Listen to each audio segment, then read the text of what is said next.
Kemudian yang kedua, bila kita belajar, adik-adik sekalian, mesti ada mujahadah. Mujahadah ni apa maknanya? Kesungguhan. Kalau bahasa Kelantan dia sebut sengoti. Nah, orang Kelantan dia sebut sengoti. Kalau ada orang Kelantan sini, ada orang Terengganu sini? Angkat tangan orang Terengganu. Ada Terengganu angkat tangan? Ada. Sini ada Terengganu? Orang Kelantan ada Kelantan? Orang Kelantan ada. Baik. Mujahadah ni penting. Yang pertama apa dia? Bila kita menuntut ilmu, bila kita tak ada mujahadah, akhirnya apa yang jadi? Kita akan belajar dalam keadaan sambil lewa je. Tapi bila mujahadah tu ada kesungguhan, tu ada contoh. Kalau setengah-setengah dari kalangan siapa dia? Dari kalangan orang awam lah, orang awam, bukan pelajar-pelajar itu. Kita sentuh orang awam. Ada dari kalangan awam, kalau kita biasa kita tengok pengajian di masjid, di surau baik dan sebagainya, makcik kita ada mak sekitar sini. Yang pertama sekali kita tengok ustaz tu datang bawa kitab dah. Betul tak? Ustaz tu mari mengajar, dia bawa kitab. Tetapi orang yang datang ke masjid ni bawa telinga ya. Syekh kita faham tak insya-Allah nah? Syekh boleh faham Syekh sikit-sikit dah. Jadi okey, baik, bagus Syekh. Ni saya cerita, saya pelan-pelan ke Syekh. Di masjid dan juga di surau ataupun mushola, ustaz datang bawa kitab, tetapi orang yang datang belajar bawa telinga. Mana ada mujahadah? Bila tak ada mujahadah, sampai bila pun kita takkan alim, kita takkan faham ilmu agama ni. Sekalipun kita dengar, tetapi dia akan keluar sini. Kalau 10 yang kita dapat malam tu, paling-paling tinggal 2 balik rumah, isteri kita masam, dia buka, hilang lagi. Akhirnya tak ada apa yang kita dapat. Nah, itu pentingnya mujahadah. Belajar mesti ada kesungguhan. Yang pertama dari sudut adab, yang kedua iaitu belajar bersungguh-sungguh, yang ketiga pula mesti dengan doa yang kita jaga elok-elok, yang keempat mesti dengan iaitu amal ibadah kita, sama ada yang fardu kita jaga, yang sunat kita perbanyakkan. Itu kaedah belajar. Masa kita belajar ni dah, kita nak jaga sungguh-sungguh, sebab kita nak bawa, bila kita keluar daripada belajar nanti, ilmu kita nak bawa kepada orang ramai. Itu kaedah dia. Baik. Kemudiannya, Ustaz kongsi pengalaman Ustaz belajar dulu. Ustaz pernah belajar di Pondok Sungai Berkah. Maknanya masa awal-awal masuk Islam, belajar dalam keadaan tak ada kamu dah. Kamu makan siap masak sendiri ke dimasakkan? Masak sendiri, dimasakkan, bukan kamu dimasakkan, kamu dimasakkan habis. Baik, maknanya kamu mudah dah, makan siap dah. Kalau zaman pokok dulu, kita kena masak sendiri. Kemudian pelajar pula jenis yang tak ada duit, yang kurang belanja, kadang-kadang lebih kurang lari nasi putih dengan telur. Nah, itu saya pernah rasa.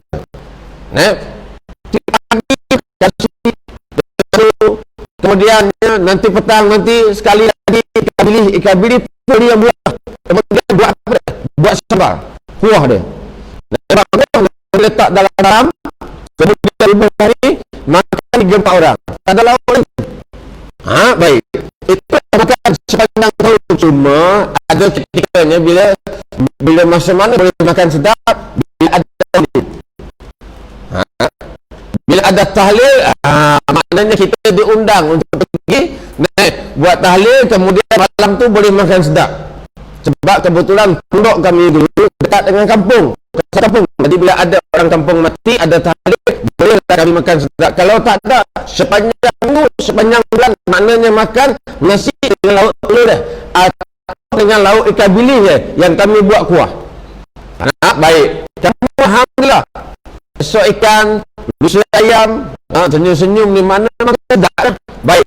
Kemudian sebab itu dalam keadaan susah belajar dulu, Ustaz masa belajar dulu tak ada belanja.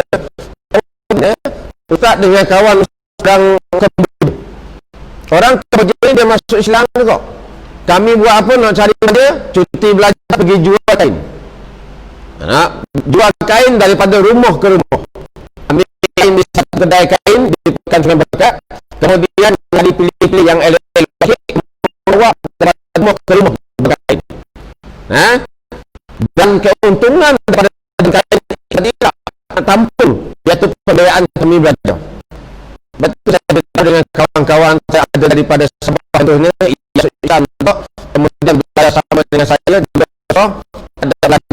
saya saran apa dia, kita jangan tinggal sembahyang hajat. Tiap hari sembahyang hajat ni 2 rakaat kita buat semua. Sembahyang hajat minta apa?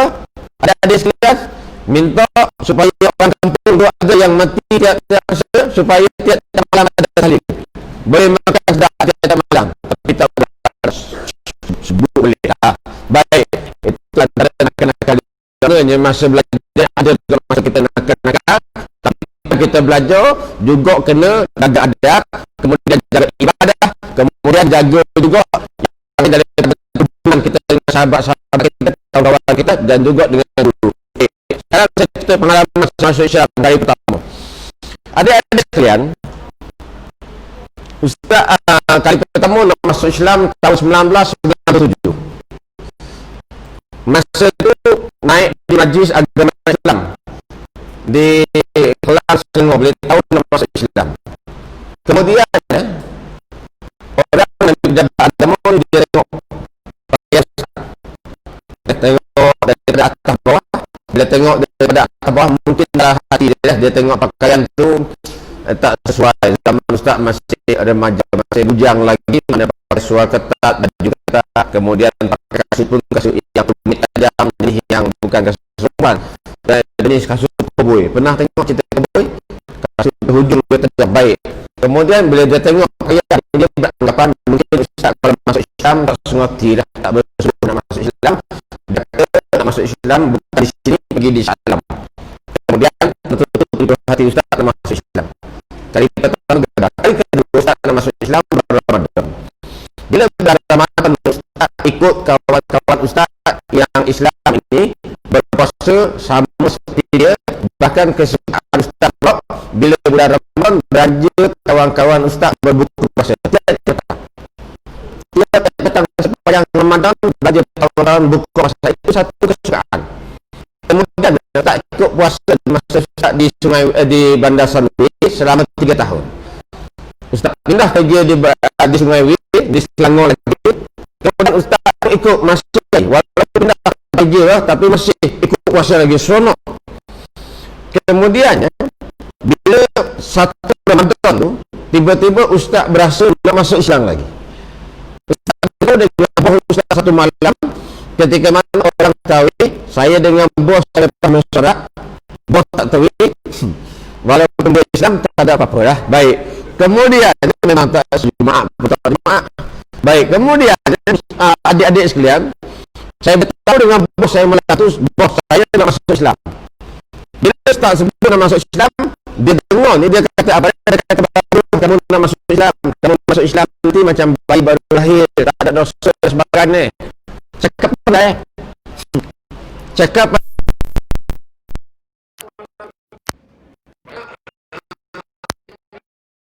ini, tapi dia tak syahadahkan Ustaz malam tu. Kemudian bila hujung Ramadan, Ustaz beritahu dengan dia, dia beritahu saya mencuti. Ustaz beritahu Ustaz mencuti, kemudian dia kata Allah kalau cuti sebab Allah bukan Islam. Bagi yang Islam cuti dulu, nanti yang Islam hari-hari cuti raya, kemudian baru kamu cuti. Dalam hati kita cakap dalam hati setelah keluar Ramadan, aku beritahu dah masuk Islam.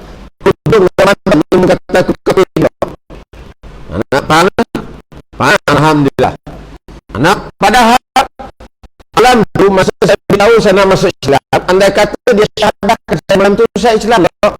Saya Islam dah Ramadan. Itu kali yang kedua. Kali yang ketiga, Ustaz ada keluarga.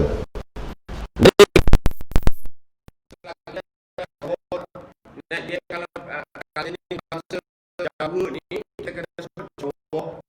Mana kalau kita sebut Jawa itu asam Jawa. Baik. Kalau Jawa orang ni Jawa betul.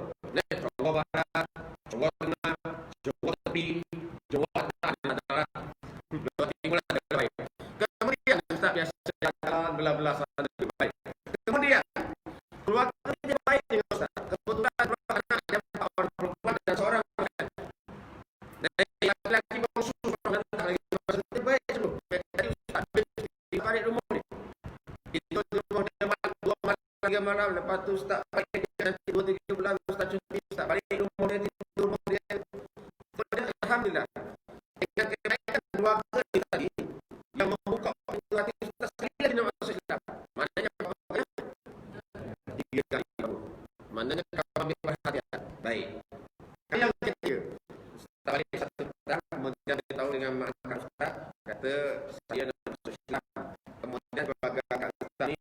dia dengar dia angkat saya, seronok semua dia kata alhamdulillah, dia kata kamu nak masuk Islam, mau tunggu lama kamu boleh tahu nak masuk Islam.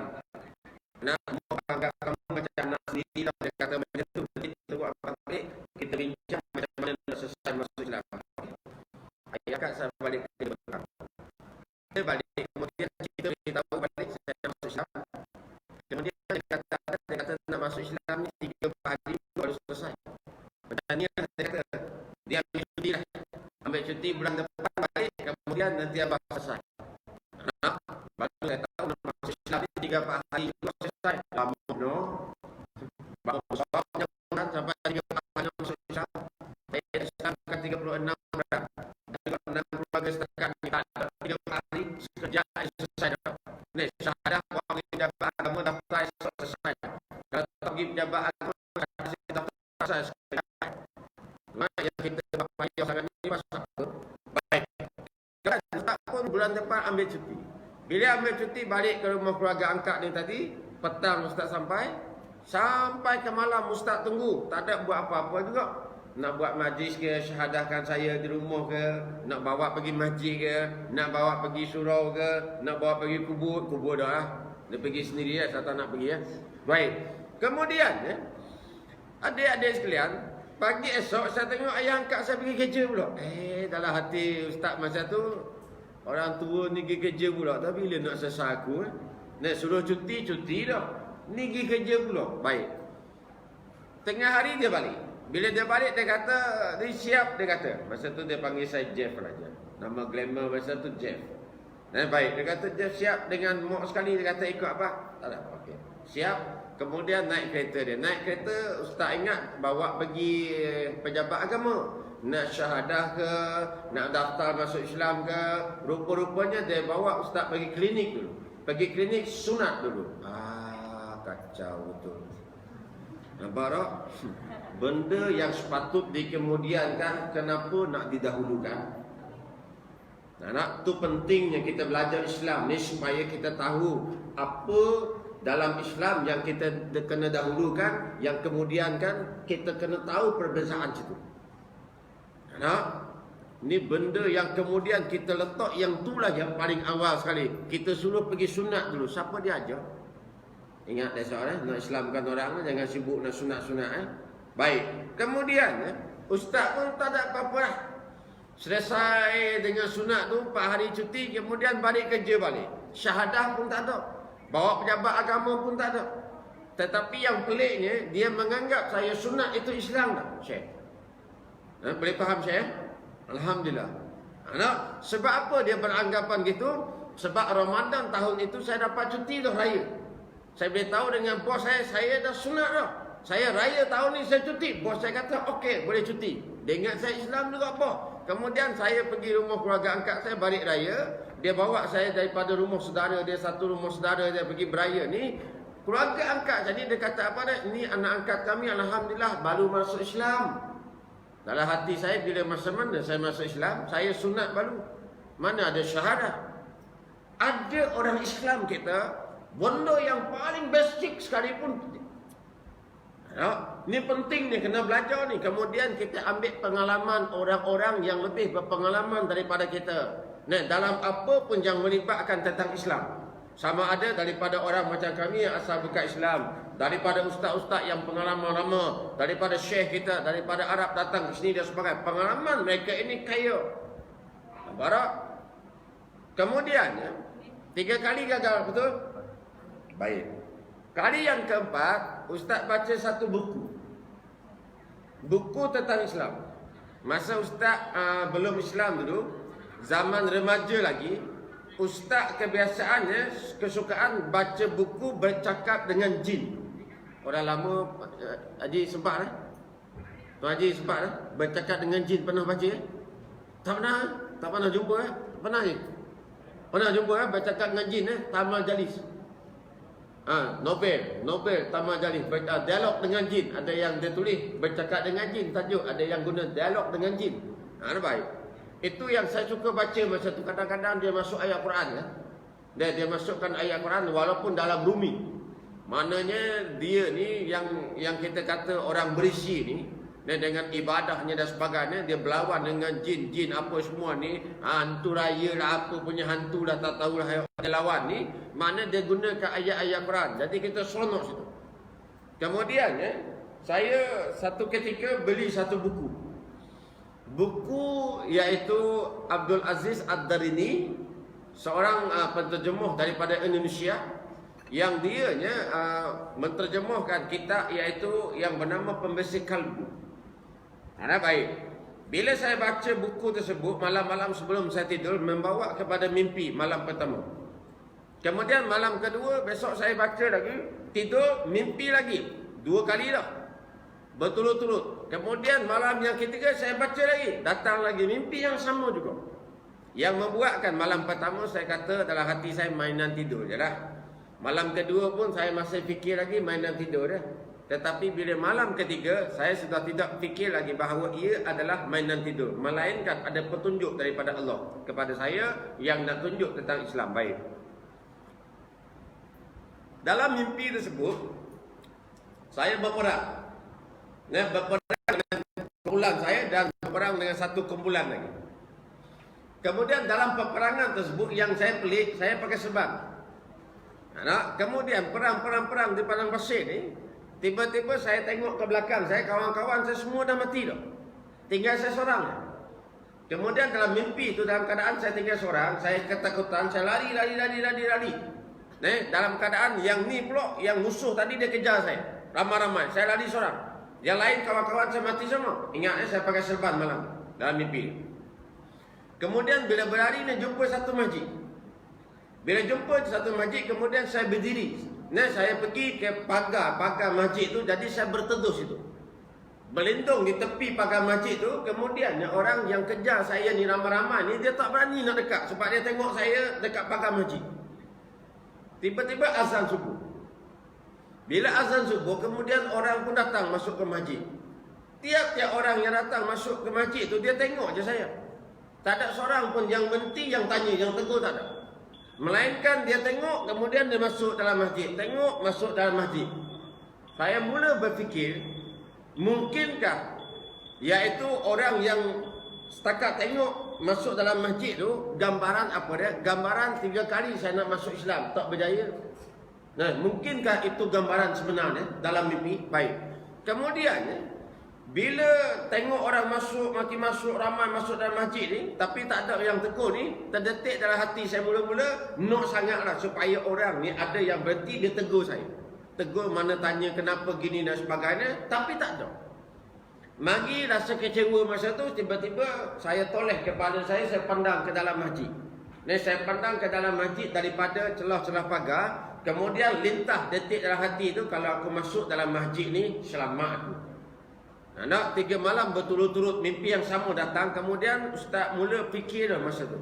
Bila sedar daripada mimpi, kemudian dengar mikir apa Tuhan nak tunjuk daripada mimpi ni. 3 malam mana datang secara berturut-turut.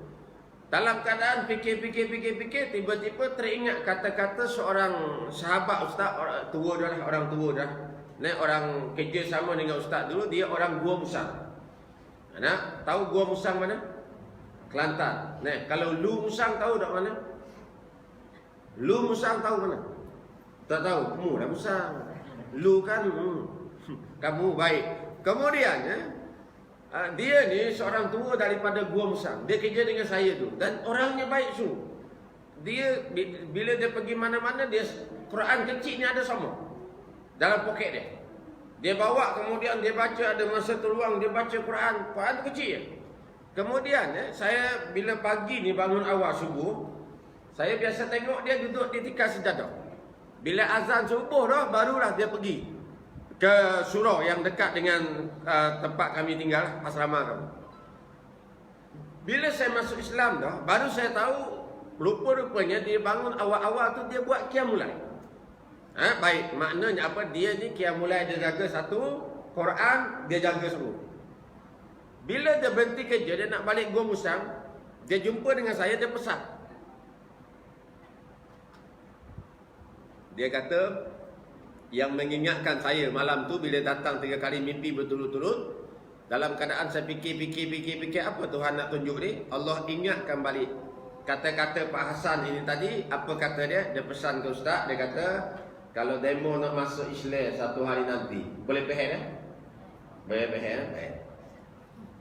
Dia kata kalau demo nak masuk Islam satu hari nanti, demo pergi Kelantan dia kata. Orang Kelantan ni dia suka dengan mu'alaf sok. Yang kedua dia kata kalau demo nak mengaji jadi alim, demo pergi mengaji di Pondok Kelantan boleh jadi alim insya-Allah. Dia kata macam tu. Saya tiba-tiba teringat kata-kata Pak Hasan ini, jadi saya ambil keputusan untuk berhenti kerja. Tinggalkan kerja saya, kemudian saya pergi naik bas di Hentian Putra, Kuala Lumpur. Daripada Hentian Putra tu saya naik bas, saya pergi tuju ke Kota Baru Kelantan dalam keadaan tak pernah sampai di Kota Baru dan tak kenal siapa-siapa di Kota Baru. Tujuan satu je, nak masuk Islam di Kelantan, dan yang kedua nak belajar di pondok di Kelantan. Malam tu naik bas, ingat kalau saya nak kongsikan pengalaman, dia benda yang paling sukar ataupun cabaran yang paling sukar dalam hidup saya sepanjang saya hidup lah ni umur 40 tahun dah. Cabaran yang paling sukar yang saya pernah berhadap apa dia? Iaitu cabaran nak tukar agama. Selain daripada tu macam-macam lagi cabaran selepas saya masuk Islam, sebelum saya Islam sekalipun saya tak rasa lagi seberat sebesar saya nak tukar agama. Sebab masa saya di Sunday, saya aktif di gereja di Bandar Sunday bersama dengan abang saya nombor 2 masa tu. Kami AJK Pemuda. Kami ada program berterusan untuk pemuda. Kami ziarah rumah-rumah dari kalangan jemaah gereja yang tak datang. Mana jemaah-jemaah sama ada yang baru datang ke gereja ataupun yang datang tetapi jarang-jarang, kami malam-malam akan pergi ziarah rumah. Masjid tak boleh buat ni. Tahu? Masjid tak boleh buat. Kami ada tim yang pergi ziarah. Sebab itu kami, gereja ni, kita ingat gini ya. Ambil iktibar besok jadi imam ni. Bila jadi imam, keluar daripada sini, jadi imam masjid mana-mana. Ni live ni, peringatkan juga. Gereja ni, kalau hari Minggu orang datang semayang, padri dengan AJK tunggu depan pintu, mengalu-alukan, meraihkan kedatangan jemaah. Islam kita tak ada.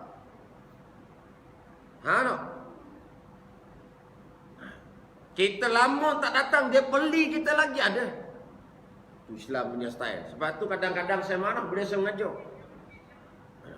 Padri dengan AJK tunggu depan pintu. Bukan setakat bersalam, tanya khabar dan sebagainya, peluk dan sebagainya. Nak balik, tunggu depan pintu lagi. Itu kaedah dia. Sebab itu orang datang ke gereja, orang senang hati sebab dia diraikan. Dia balik pula, dia bila balik tu pula doakan dia selamat sampai dan sebagainya. Kemudian bagi pula kata minggu depan datang lagi, kita jumpa lagi, seronok tengok you datang dan sebagainya. Ini ayat-ayat yang membuatkan orang dengar, dia terasa diraikan, dia datang lagi. Kita Islam tak boleh buat macam tu. Sebab tu kadang-kadang saya terasa, dulu masa awal saya masuk Islam, dulu ada satu masjid yang dia tak suka budak muda datang. Di Selangor. Sampai sekarang saya ingat lagi.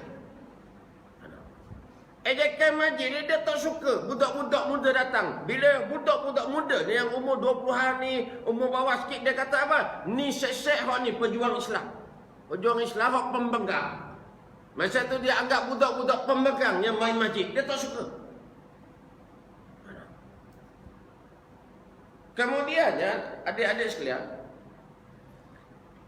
saya ni masa naik bas tu, walaupun beli tiket dah, kemudian umum dah Hentian Putra, dia umum dah. Mana bas dah sampai dah, tujuan ke mana, kemudiannya line berapa, lorong berapa bas, flat number, nombor berapa dah sekian, dah umum dah. Saya nak naik tu pun 3-4 kali dah fikir.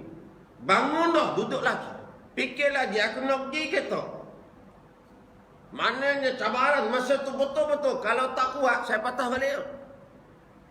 Saya ambil keputusan naik juga. Naik dalam bas ketika itu, perjalanan nak menuju ke Kota Baru, orang boleh tidur sedap dalam bas.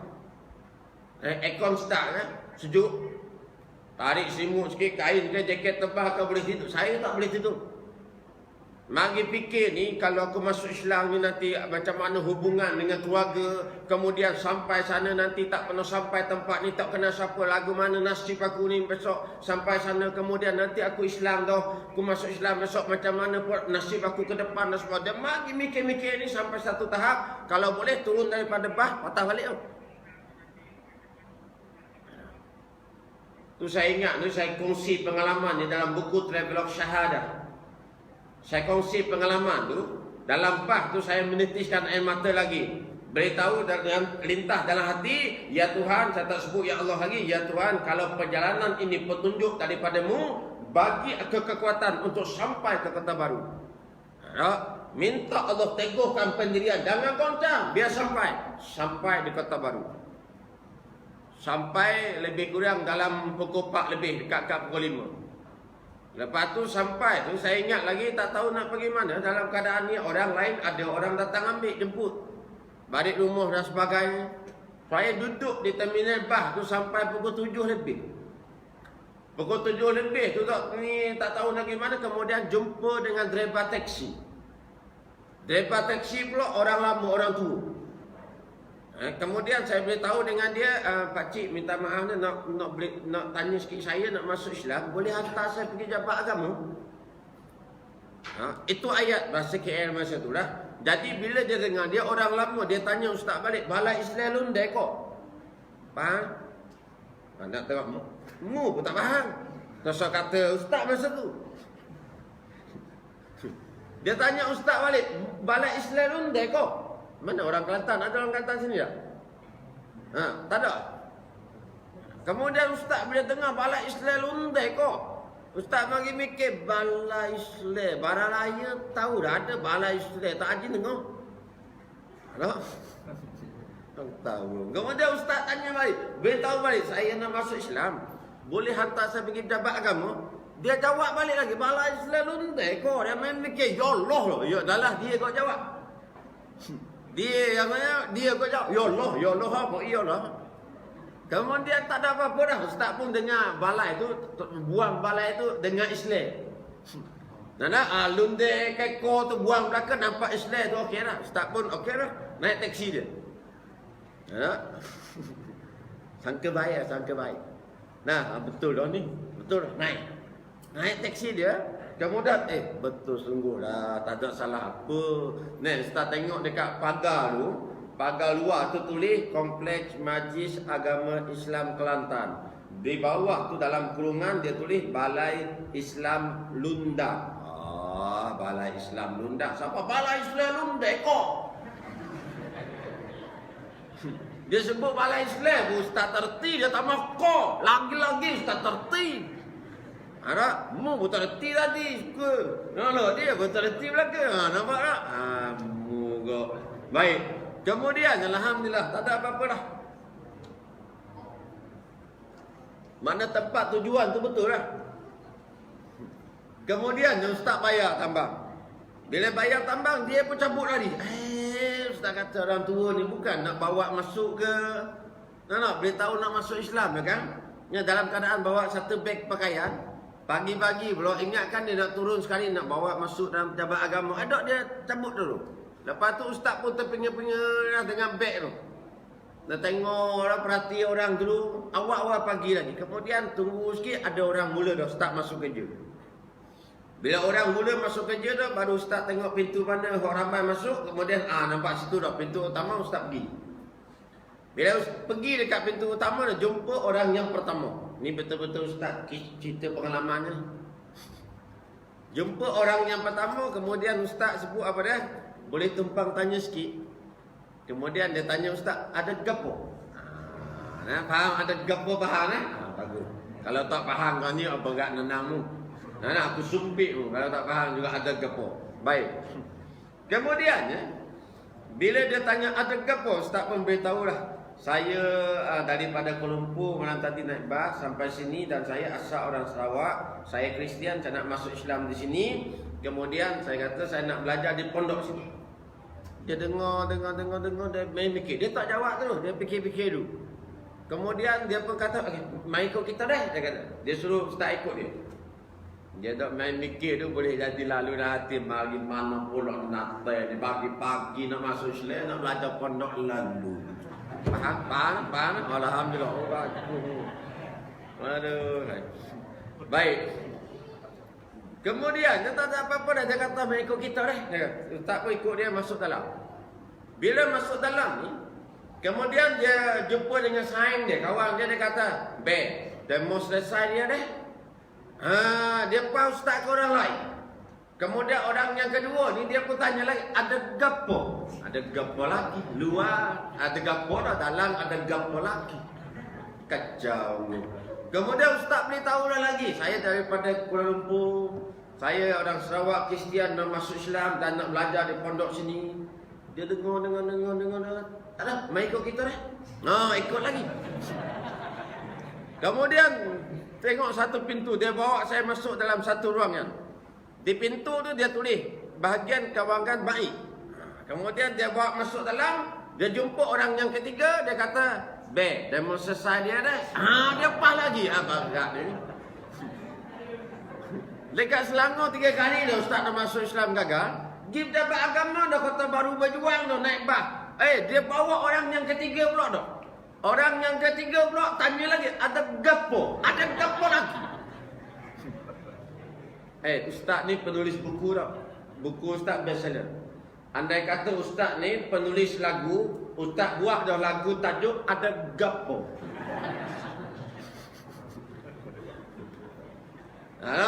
Mana tahu ada pelajar cerdik-cerdik kan, dia reka lagu ada gapo bagi Ustaz nanti Ustaz nyanyi. Reka lah lagu mana pun, tajuk dia ada gapo. Kemudian orang yang ketiga ni, bila dia tanya Ustaz ada gapo, kemudian Ustaz jawab dia, saya sama macam pertama kedua. Kata saya daripada Kuala Lumpur, saya datang sini, saya orang Sarawak, saya Kristian. Kemudian saya nak masuk Islam sini, saya nak belajar pondok sini. Kemudian bila dia dengar macam tu, dia pun ambil terus satu kerusi. Satu kursi suruh duduk berhadap dengan dia, berdepan dengan dia. Kemudian dia hulur tangan dia, saya pun salam. Dia kata, bila saya ingatkan salam tu salam biasa ya. Kemudian bila salam sikit saya nak tali, saya nak lepas, tetapi dia ikat kemah. Dia tak bagi lepas. Kemudian dia kata apa dah? Ikut pakcik dah. Dia kata gitu. Bila dia sebut ikut pakcik dah, kemudian dia pun ajar Ustaz, asyhadu, dia potong-potong Allah, dia sambung. Sampai selesai, asyhadu alla ilaha illallah wa asyhadu anna Muhammad Rasulullah. Pagi tu saya Islam di Balai Islam Dundang, Kelantan. Saya ingat lagi masa tersebut keluar air mata. Kemudian dia peluk saya. Bila dia peluk, dia kata, ingat dia bisik ke telinga, walaupun kamu Islam dah, tapi wajib mu kena buat baik dengan mak dan ayah mu dah. Itu pesan dia. Kemudian alhamdulillah selesai, dia angkat beg. Dia angkat beg Ustaz, kemudian bawa pergi keluar. Bawa, dia kata ikut pakcik dah, dia pegang beg saya tu, dia bawa. Kemudian masuk dalam kereta dia. Bila masuk dalam kereta, saya dah terfikir-fikir dah. Fikir-fikir nak bawa pergi pondok ni dekat mana? Sebab permintaan saya Islam di situ dan nak belajar pondok. Jadi fikiran saya masa tu dia nak hantar saya pergi pondok terus. Dan pondok pula gambaran tak ada lagi. Saya tak nampak lagi gambaran pondok ni belajar ni lagu mana. Cuma yang saya gambarkan pondok dekat Sarawak lah. Pondok kebun durian, kebun lada hitam, pokok pondok gitu lah gambaran. Lupa-lupanya dia tak bawa saya pergi ke pondok. Dia bawa saya balik ke rumah dia di Pasir Hor. Kemudian dekat dengan Wakaf Cik Pasir Hor. Bila sampai rumah dia, dia pun beritahu dengan isteri dia, kata Ma, dia kata kemas bilik elok-elok, kemudian masak sedap-sedap sikit, ada anak akak kita baru masuk Islam, dia kata mari duduk dengan kita dah. Dia kata gitu, kita nak ni dah.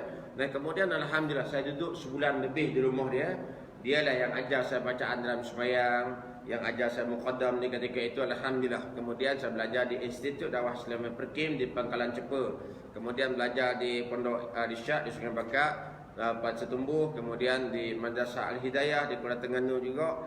Muslimin dan muslimat sekalian, cabaran yang besar juga pada saya awal keislaman saya, kalau belajarnya okey dah, belajarnya dalam keadaan tak ada belanja mula-mula. Tapi lepas tu daripada tu alhamdulillah. Antara cabaran yang besar bila saya dibuang oleh keluarga. Sebab tu saya selalu sebut golongan Muhajirin dan golongan Ansar dia mesti tongkat menongkat antara satu sama lain. Sebab golongan Muhajirin, golongan yang berhijrah ini adalah golongan yang lemah. Lemah makna zaman kita lah ni dia tidak ada sokongan daripada ahli keluarga dia. Yang kedua, kemudian dia tidak ada kemampuan, tak ada kekuatan dari sudut ilmu. Dia tidak ada kekuatan dari sudut amal ibadah dia. Jadi ketika dia dalam keadaan lemah, dia sangat-sangat berharap iaitu sokongan daripada kita golongan Ansar yang memang dah asal Islam ni kita sebut dah. Maknanya kita kena sokong dia. Biar mereka ni jadi kuat, senang. Ni kadang-kadang bukan sokong, kita pelekeh pula.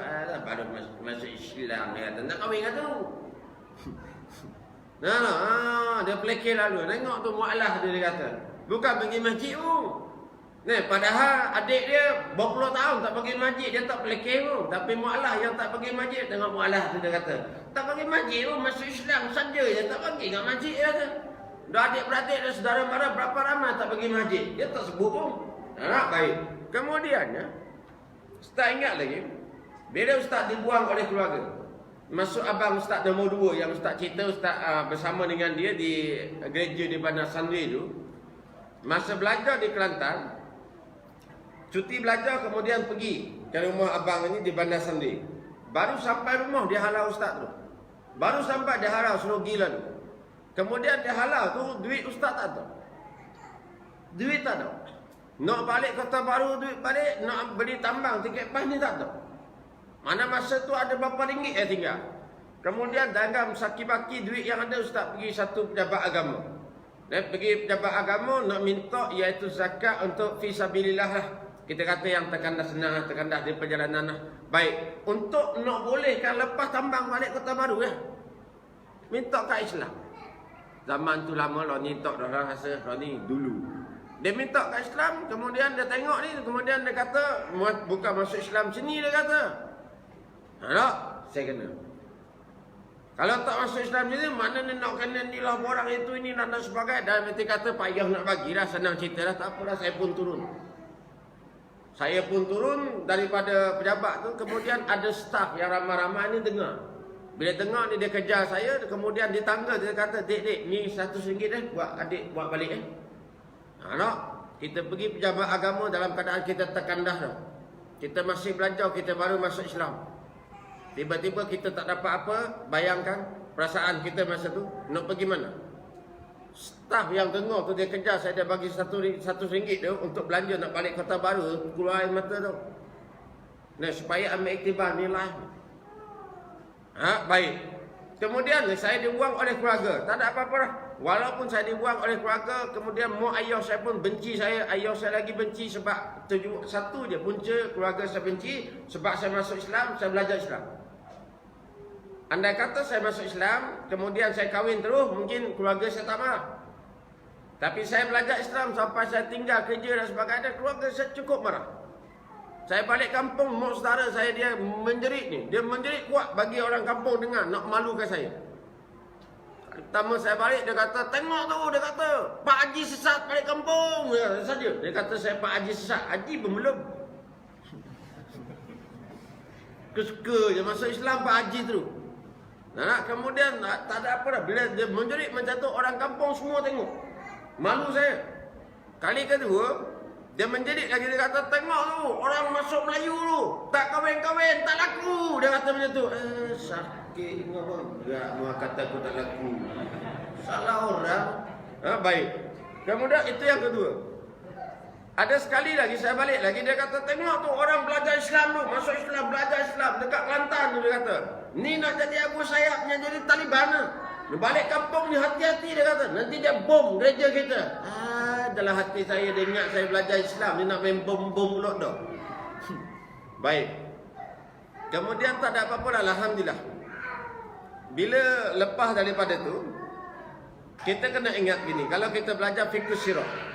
Ingat kitab iaitu fiqh sirah Syekh Dr. Sa'id Ramadan Al-Buti. Antara pengajaran apa dia? Akhlak Nabi kita sallallahu alaihi wasallam. Iaitu bila orang hina batang tubuh Nabi, Nabi balas dengan apa? Nabi balas dengan kemuliaan. Faham? Maknanya penghinaan balas dengan kemuliaan. bila kena atas iaitu batang tubuh. Tapi bila hina nama Islam, nampak tak? Hina hukum hakam, hina Nabi kita sallallahu alaihi wasallam, kita tak boleh berdiam diri. Tak? Tak boleh berdiam diri. Kita kena tunjuk protes. Agama kami jangan usik, jangan hina. Sebab kami tak usik buat agamamu.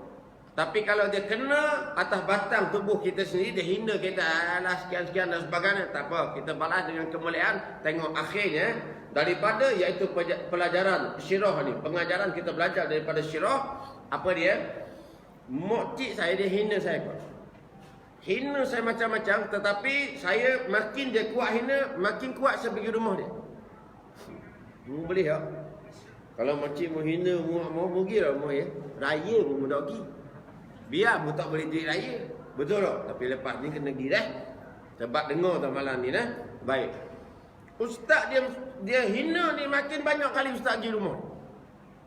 Masa tu keluarga mak saya boleh terima saya dah. Ayah saya masih marah lagi. Tapi mak saya okey dah sikit masa tu. Tak ada apa-apa. Saya pergi rumah dia. Saya tegur dia. Dia tak nak cakap dengan saya. Okey, tak apa. Pok saudara saya ada. Saya boleh sembang dengan pok saudara saya. Okey. Kemudian yang kedua, ada anak dia, anak makcik saya ni, mana sepupu saya dah. Belajar di Shah Alam, seorang lagi belajar di Damansara. Bila ustaz pergi ceramah di Damansara ataupun ceramah di Shah Alam, belah-belah Selangor, ustaz pergi jumpa. Pergi jumpa, kemudian dia ambil lepas ceramah bawa pergi makan. Ada duit lebih sikit, bagi tinggal sikit, RM100 ke seorang ke. Kemudian dia balik kampung, dia cerita dengan mak dia. Bila dia cerita dengan mak dia, saya buat macam tu. Mana yang pertama, ada poin dia malu lah. Anak saudara yang dia dah maki hamun hina sama, tapi dengan anak dia jauh daripada dia, baik. Satu. Kemudian yang kedua, bila saya duduk di Terengganu dah, saya nikah dengan Terengganu. Kemudian saya duduk di Terengganu ni. Terengganu ni apa dia makanan paling popular? Apa dia? Kepok lekor. Baik. Kepok lekor yang paling popular sekali, betul dah. Kemudian selain daripada tu, Terengganu apa dia punya? Penyu. Okay. Biasa dengar tak dulu lagu kita tengok penyu telur, betul? Betul tak? Sekarang boleh tak nyanyi macam tu lagi? Dek, boleh tak? Tak boleh Pasal apa tak boleh? Pasal apa tak boleh? Dengar elok-elok. Lepas ni boleh guna poin ustaz Bila-bila boleh guna. Dulu masa ustaz mula-mula duduk Terengganu, dulu ustaz biasa dengar kita tengok penyu telur. Betul? Betul. Ustaz pernah sampai pergi dekat sanctuary penyu ni, tunggu penyu naik patah nak bertelur. Memang kita nampak. Memang ada. Tapi sekarang ni kita tak boleh nyanyi gitu. Kita kena nyanyi gini. Penyu tengok kita telur. Tak boleh tak? Sebab tepi-tepi pantai dah ni, budak-budak muda bercengkerama di bawah bulan purnama, berdua-duaan. Penyu nak naik bertelur, dia tengok orang bertelur dah. Tak jadi, patah balik. Ingat Mu jangan tulis dalam Facebook macam tu, orang tengah tu marah bukan. Baik. Kemudian adik-adik sekalian, bila ustaz duduk di Terengganu dah, balik kampung ni, bawa kelompok lekor lah. Nak bawa penyu mana boleh. Baik, bawa kelompok lekor. Kelompok lekor pula cari yang terbaik. Masa tu yang terbaik sekali, yang paling famous sekali di mana? Di seberang Taki, Jalan Nogepok. Kita nak beli ni beratur ni, siapakan nombor lagi nak beli kelompok rekor, nak beratur lama topak hamba. Tapi gara-gara nak bawa balik kampung, sanggup. Kalau setakat nak makan, nak masuk tekok ni sampai beratur setengah jam, sejam, hamba tak makan. Tapi satu je, sebab apa sanggup beratur? Sebab nak bawa yang terbaik balik kampung bagi keluarga. Tu je. Kalau sendiri makan tak ada lah. Nak buang masa je. Akhirnya makan jadi najis ya. Beratur sejam. Nak makan sedap-sedap pun jadi najis ya. Baik pergi makan yang duduk boleh lalu. Baik. Kemudian ya, bila balik bawa kelompok lekor ni, sebelum nak sampai rumah keluarga saya, mak ayah saya, dia tengah-tengah kampung tu sungai. Jadi kita kena naik perahu tambah 50 sen lah. Lebih kurang Sungai Pahang ni besar dah 50 sen. Tapi perahu dia besar, jangan nampak kecil dah. Dia perahu besar, kira boleh sampai 10 motor pun boleh naik ni. Baik. Kemudian sebelum nak sampai rumah mak ayah saya ni, lintas sungai ni, rumah mak saudara saya ni dia seberang sini. Jadi saya kena lalu depan rumah dia dulu. Kebetulan dia rumah sekali dia kena runcit. Kemudian bila saya sampai, saya akan berhenti masuk ke rumah mak saudara saya ni. Saya keluarkan kotak tadi, letak kotak depan dia. Kemudian saya buka, saya bagi kopok leko. Saya kata ni kopok leko original Terengganu. Dia ambil tu terima kasih pun tak ada dah. Sebab dia marah, dia maknanya dia tak suka dengan ustaz kan. Maknanya dia hina sama, kita bagi tu, kita kata yang terbaik Terengganu lah. Terima kasih pun tak ada. Kalau kita nak ikut pandangan kita lah. Ikut perangai kita manusia ni, bukan setakat saya nak bagi kopok leko tu. Sebab dia hina saya sama kan. Bau tu pun saya tak bagi dia cium. Betul tak? Betul kan? Bau pun saya tak bagi cium. Tetapi kerana Islam ajar kita penghinaan balas dengan kemuliaan, saya berhenti di rumah dia dulu, saya buka kotak kopok leko ni, saya bagi. Ni kopok leko ori Terengganu, terbaik Terengganu, bagi dia. Terima kasih pun tak ada. Berasa hati tak? Tak ada, saya tak berasa hati. Tak ada. Saya balik, saya bagi lagi macam tu lagi. Akhirnya, bila saya buat macam tu berkali-kali, sampai sekarang ni hubungan jadi kamceng dah. Jadi baik elok dah sekarang ni. Alhamdulillah. Kalau saya balik kampung sekarang dalam keadaan hubungan baik dah, saya tak singgah ke rumah dia. Saya pergi rumah mak dulu lah. Nampak tak? Baik dah kan? Nampak? Baik. Kadang-kadang 2-3 hari ustaz tak pergi rumah dia. Dia pergi rumah. Mak ustaz dia kata, dia jumpa dengan ustaz dia kata, 2-3 hari dah balik. Tak datang pun dia memaki, sombong tu. Dia kata macam tu, dia beli ustaz pula. Bukan sombong, sibuk mancing. Alhamdulillah. Islam ajar kita macam tu. Maknanya apa? Islam boleh ubah manusia. Tetapi manusia jangan cuba-cuba nak ubah Islam. Ustaz kita baca ayat tadi. Al-yawma akmaltu lakum dinakum. Baca dah. Ayat tu kita tafsir situ pada anda. Pada hari ini telah kami sempurnakan agama kami bagi kamu. Tengok tafsir Ibn Abbas.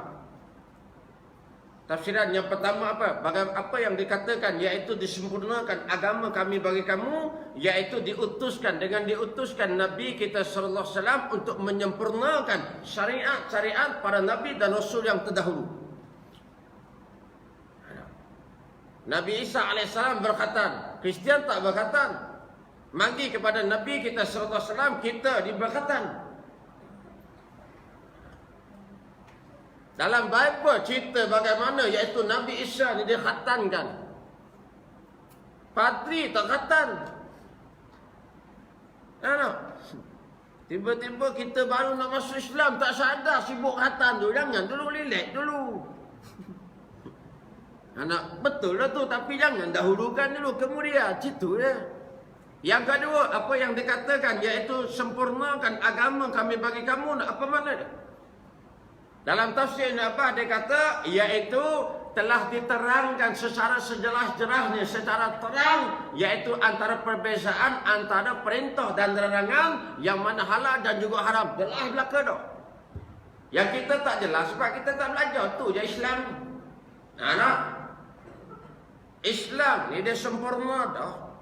Sebab tu saya sebut jangan kita pandai-pandai nak ubah Islam. Berapa ramai orang hari ini yang cuba-cuba nak ubah Islam hari ini. Reka-reka berlaku. Dia buka aurat, dia kata itu hak kebebasan kami. Dia buka jilbab ni, tak mau pakai jilbab dah. Dia kata ini hak kebebasan kami, tak ada siapa boleh paksa. Perintah ni mari daripada Allah Ta'ala. Bukan masalah tak ada siapa boleh paksa. Perintah ni kefarduan ni daripada Allah Ta'ala. Yang mu kata hak kebebasan mu buat apa? Dia cerita bila melibatkan perintah ni kefarduan ni, kita tak ada pilihan. Kena buat. Cuma di situ adanya iaitu keringanan. Ada rukhsah di situ yang jadi keringanan. Tapi kena buat. Sebab tu semayang tak boleh qiyam berdiri, kita semayang duduk, tak boleh duduk, kita baring. Jadi kalau semua tak boleh, mati lagi baik. Faham tak? Makan macam-macam fashion boleh makan kita bawa. Ni semayang tak boleh. Faham? Kedai ni sehari berapa kali pergi kedai. Duduk kedai berjam-jam ni. Rasa sekejap je kata pula. Pada 3 jam duduk tu. Kedai mamak tengok Gusti ke. Tengok. Pukul 12 tau. Rasa macam sekejap je. Sekejap je kata. Dia duduk masjid tu. Sejam je maghrib dengan isyak. Dia rasa macam 10 jam tu. Oh berat oh. Berapa ramai orang jenis gini. Supaya kita ambil iktibar. Anak-anak yang ada di depan ini generasi yang akan membina generasi Islam akan datang. Tak ada tau. Kami besok akan pergi bila-bila masa ini ustaz kita apa dan sebagainya. Bila-bila masa je kami nak pergi. Tak nak pergi pun tetap pergi. Ingat, allazi khalaqa fa ahya. Dan dialah yang menciptakan dan menghidupkan akan kamu. Fahakama ala khalqi bil maut wal fana, dan dia yang menghukumkan ke atas penciptaan akan kematian dan juga kemusnahan. Wa ba'si illa dari jaza, dia yang membangkitkan kamu di negeri pembalasan. Kata-kata siapa dia? Al-Imam Qurtubi rahimahullah taala, mukadimah dia iaitu at-tazkirah. Tujuan apa kita dibangkitkan? Allah ni dia ciptakan kita ni bukan setakat menciptakan, bahkan menghidupkan akan kita sebagai manusia. Dan manusia ni apa kelebihannya? Sebaik-baik kejadian. Sebaik-baik kejadian manusia ni nak bezakan dengan makhluk lain, Allah bagi apa dia? Akal. Dah pandai jawab. Alhamdulillah. Akal ni fungsi utama paling besar dia apa dia? Akal ni Allah bagi fungsi utama paling besar dalam Islam apa dia? Fikir. Nak fikir apa? Fikir apa? Akal ni paling besar fungsi dalam Islam supaya kita boleh beza antara al-haq dengan al-batil, supaya beza antara kebenaran dengan kesesatan, supaya kita boleh beza antara iaitu perintah dengan larang. Ini akal. Makhluk lain Allah tak bagi manusia. Kemudian Allah pula menghukumkan kita ni iaitu dengan kematian dan kemusnahan. Kematian bagi tiap-tiap makhluk bernyawa. Larilah lagu mana pun tak sesat. Orang kafir dia kadang-kadang kasihan, dia cerdik je. Orang kafir ni bukan tak cerdik-cerdik dia. Dia percaya dengan kiamat ni, percaya. Tapi percaya dengan kiamat ni, dia punya preparation, persediaan ni pelik tau. Dia buat satu rumah bawah tanah ni dengan ni maknanya dengan tebal dia punya besi tu, dia bubuh tu, kemudian dia siap stok makan. Anda kata berlaku kiamat ni, duduk sini ni selamat dia. Dia boleh fikirlah gitu. Sehingga kan di kutub ni, di kawasan ais ni, saya pernah tengok satu National Geographic. Bawah air semua ni, kat bawah tu, tingkat bawah tu dia korek, dia buat bank. Bukan bank duit tu.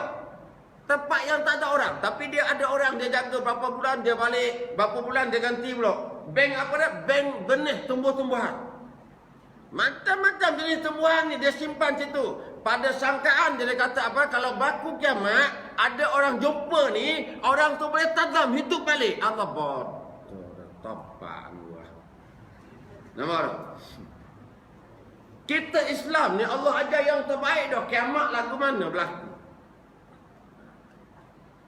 Sampai akan buat filem macam-macam. Dia belajar buat kiamat ni, kemudian dia buat filem. Dia buat filem bila berlaku kiamat ni, dia lari cepat, dia start kereta dia pedut balik rumah ambil anak isteri dia. Ambil anak isteri dia pedut cepat-cepat pergi airport, dia naik kapal terbang ni, dia selamat dia. Kiamat nanti apa gitu. Dia punya otak dia ni mikir, di mana dia ingat dia cerdik. Tapi bila fikir tak ikut iaitu kaedah Islam ajar, nampak tak? Tak ada jadi cerdik kita. Tengok cerita zombie, dia percaya satu hari nanti ada zombie. Sampai siap dah tempat nak selamat dia dengan keluarga daripada zombie. Ni orang putih ni, pelik-pelik ni.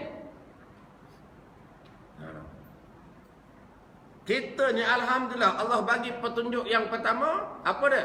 Iaitu petunjuk dalam masalah petunjuk semula jadi. Tu yang ni tak payah belajar, tak payah siapa-siapa ajar. Tuhan bagi dah petunjuk ni. Yang pertama semula jadi, maknanya kalau penyu contohnya, dia bertelur di pasir. Lepas dia bertelur, dia menetah telur ni, dia naik ke darat ke darat laut. Sebab apa? Allah bagi dah petunjuk semula jadi, penyu ni habitat laut, dia akan pergi laut, dia tak naik darat. Manusia ni petunjuk semula jadi apa dah? Semua manusia nak bahagia belaka. Semua manusia nak hidup senang belaka. Tak ada orang nak susah. Tuhan tak payah yang ni, tak payah jangan bagi.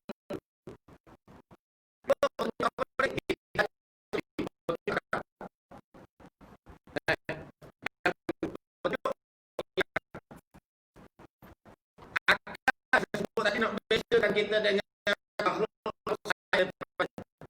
kita ni. Kita tengok kiri, kita tengok kanan balik. Nah, clear, tak ada kenderaan, balik kita lintah, betul? Kalau lembu ada tak? Dia tepi jalan nak lintah, dia tengok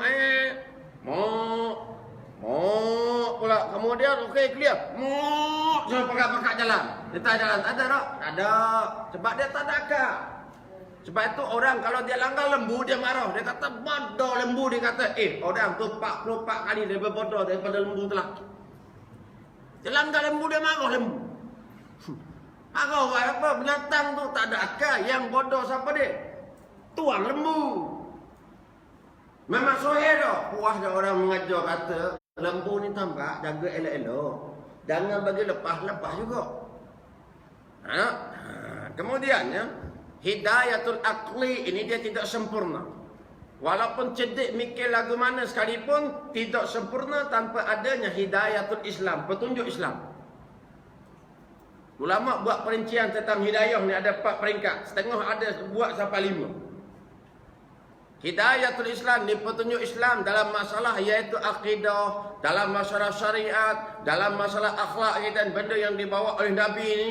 Kemudian ya, walaupun kita ada petunjuk Islam dah, tetapi kita tak sempurna lagi tanpa adanya hidayatul taufik, petunjuk kekuatan nak berjalan atas jalan Islam. Sebab ramai orang yang mengaku Islam tapi tidak beramal dengan Islam.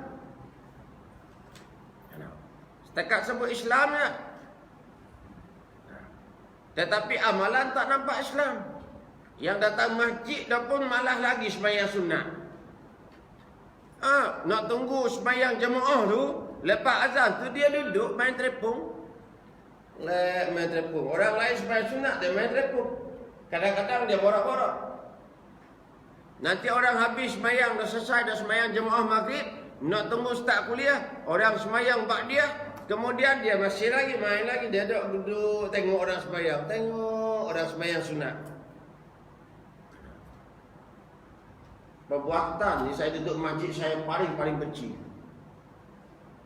Sebab bila kita pergi masjid ni, kita masuk dalam keadaan pintu rahmat ni Allah buka dah, kita masuk dalam rahmat Allah dah. Sepatut kekuatan ada dah, kekuatan nak banyakkan ibadah sunat. Tiba-tiba masuk rumah Allah masih lagi macam tu, malah lagi main sandar tengok orang sembahyang qobliyah dengan ba'diyah. Boleh. Macam tu kalau kita tengok orang sembahyang sunat ni, qobliyah ba'diyah ni, kita mati dah, kita hidup balik, kita tengok lagi, kita mati hidup balik lagi, Tuhan tak bagi pahala. Allah tak bagi pahala. Lepas tu kita bangun juga, kita tengok orang buat qobliyah, orang buat ba'diyah, kita bangun juga, kita angkat takbir dua, ikut sekali, baru. Kemudian sebab itu kekuatan itu penting. Kita tengok, kita baca ihdinas siratal mustaqim. Kita minta Allah tunjuk kita jalan lurus. Allah tunjuk dah lagi jalan tu. Muslimat, Allah tunjuk dah lagi jalan tu. Cuba jawab. Yang kata tunjuk dah angkat tangan. Kita baca dalam Fatihah ihdinas siratal mustaqim. Tunjukkan kami jalan yang lurus. Allah tunjuk tak lagi jalan tu? Tunjuk dah? Tunjuk dah lagi? Mana jalan tu? Mana jalan tu? Kuat sikit. Jangan takut. Semangat. Ha? Quran. Lagi? Ada lagi? Ha? Islam. Kita tengok ayat selepas daripada tu, ihdinas siratal mustaqim siratal ladzina an'amta alaihim. Siapa golongan yang Allah kurniakan mereka itu dengan nikmat? Minan nabiyyin wasiddiqin wasyuhada wassalihin. 4 golongan yang Allah bagi mereka petunjuk jalan lurus yang kita kena ikut. Maknanya kita minta Allah tunjuk kita jalan lurus ni bukan Allah tak tunjuk, Allah tunjuk lama dah jalan ni. Yang kita minta, kata ulama-ulama, minta Allah bagi kekuatan kepada kita berjalan pada jalan golongan orang yang Allah tunjukkan mereka jalan lurus tu. 4 golongan ni. Minta Allah bagi kekuatan. Sebab itu hidayatul Islam dia tak sempurna tanpa adanya hidayatul taufik. Petunjuk kekuatan daripada Allah Ta'ala atas kita. Kena cari. Ini yang kita kena cari ni. Nak boleh kekuatan, Qiyamul Lail. Nak boleh kekuatan, dengan ibadah-ibadah sunat kita perbanyakkan. Ibadah fardu dia tidak mampu mendekatkan kita kepada Allah Ta'ala. Nak dekat lagi dengan Allah Ta'ala ni setakat fardu tak boleh. Melainkan dengan memperbanyakkan ibadah-ibadah sunat. Itu saja jalan yang nak bawa kita dekat dengan Allah Ta'ala, insya-Allah. Cukup sekadar itu. Dekat pukul 9. Saya ingat baru 8.30. Pada anak. Mudah-mudahan Allah panjangkan umur kita dan penuh keberkatan. Allah lapangkan juga rezeki dan memudahkan semua urusan.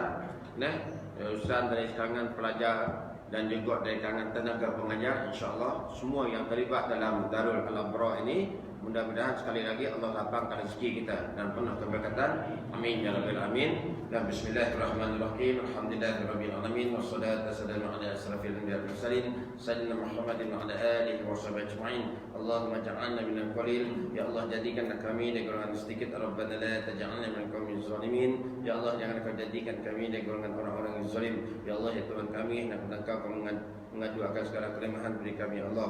Kurniakanlah kekuatan kepada kami untuk melakukan segala ketaatan kepada-Mu dan menjauhi akan segala larangan, ya Allah. Ya Allah, ya Tuhan kami, hendak Kau mengadu akan segala kekurangan beri kami, ya Allah. Kurniakanlah kelebihan kepada kami dan segala ilmu agama-Mu dan segala ilmu manfaat bagi kami dan segala manusia muka bumi, ya Allah. Rabbana atina fid dunya hasanah wa fil akhirati hasanah wa qina adzabannar. Irhamna ya arhamar rahimin. Wa sallallahu ala sayyidina Muhammad wa ala alihi wa sahbihi wasallam. Alhamdulillahirabbil alamin.